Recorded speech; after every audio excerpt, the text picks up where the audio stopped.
Hey, my name is Ryan. I'll be presenting on one of the lowest density exoplanets observed to date. Maybe. This presentation comes from a research paper published on March 1st of 2022 entitled The First Near Infrared Transmission Spectrum of HIP 41378F, a low-mass temperate Jovian world in a multi-planet system. The paper is a collaborative effort headed by Munanza K. Alam, including many astronomers, physicists, astrophysicists from all around the world, or even galaxy. Together, the astronomers collected data on the HIP 41778 system, specifically the fifth planet in that system, which is the one that we're talking about today, which I'll be calling from now on HIP 5. Using the Wide Field Camera 3 on the Hubble Space Telescope, some pretty interesting parameters have been laid out for this planet. HIP 5 is a gas giant with a radius about the size of Jupiter. However, its density is extremely low for an exoplanet of this size, only about 0.09 plus or minus zero point 0.2 grams per cubic centimeter.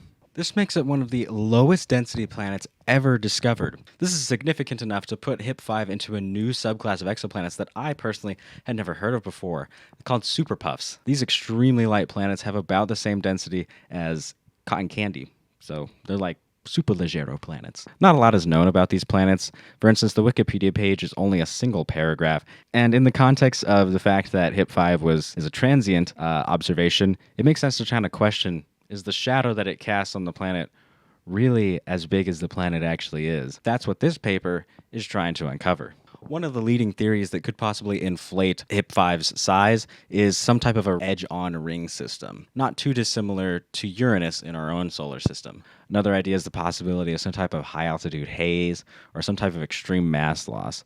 All of which, along with combinations of the suggested theories, were tested in computer simulations by the researchers in this paper to try and find some kind of light spectrum that would best fit the data they observed. Seen here are what the researchers ended up with after testing all of these theories in computer simulations and comparing them to the real data that they observed with Hubble.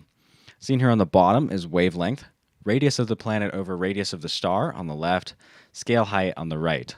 Using this and the almighty power of stats, the researchers found that the hazy and ring models seem to best fit the curve, although looking at it here, I mean, like, it kind of just looks like some of the grades on the 265 final. Like, I mean, you know, look, there I am down there. Nobody's above the 70. Bad times. Either way, all of this is some pretty exciting stuff. As of one, we could either be looking at a new addition to the very sparse list of cotton candy-like super puffs, or two, we could be seeing one of the first detections of rings around an exoplanet, something I didn't actually think of and didn't realize was something so special. The paper explores many possibilities if the ring theory falls through, including extremely dense methane or sulfur atmospheres, wild mass loss, tidal bulges, and extreme planetary migrations. One of the ways the researchers propose that they could get to the bottom of what HIP 5 is made of is by using some type of telescope capable of measuring in the mid-infrared.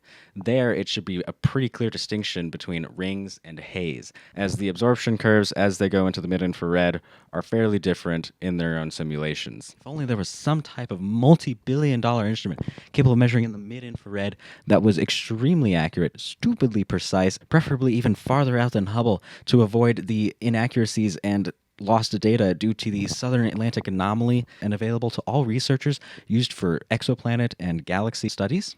Oh yeah, there is. Decollage liftoff from a tropical rainforest to the edge of time itself. James Webb begins a voyage back to the birth of the universe.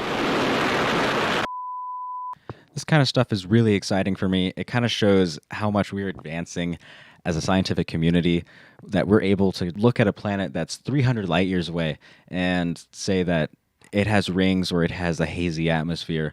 All of this type of research is going to lead to just better planetary detection systems, better systems for how to, figure out what the gases are, how to figure out what the rings are made of, all this kind of cool stuff. Anyways, the excellent press release written by Nova, of which I expect nothing less, is available, and is a fantastic summary of everything that I just talked about in the paper. Honestly, one of the best summaries since SparkNotes covered Hamlet. God, I hated reading that. Anyways, that's all I have for you. Here are all the resources that I used.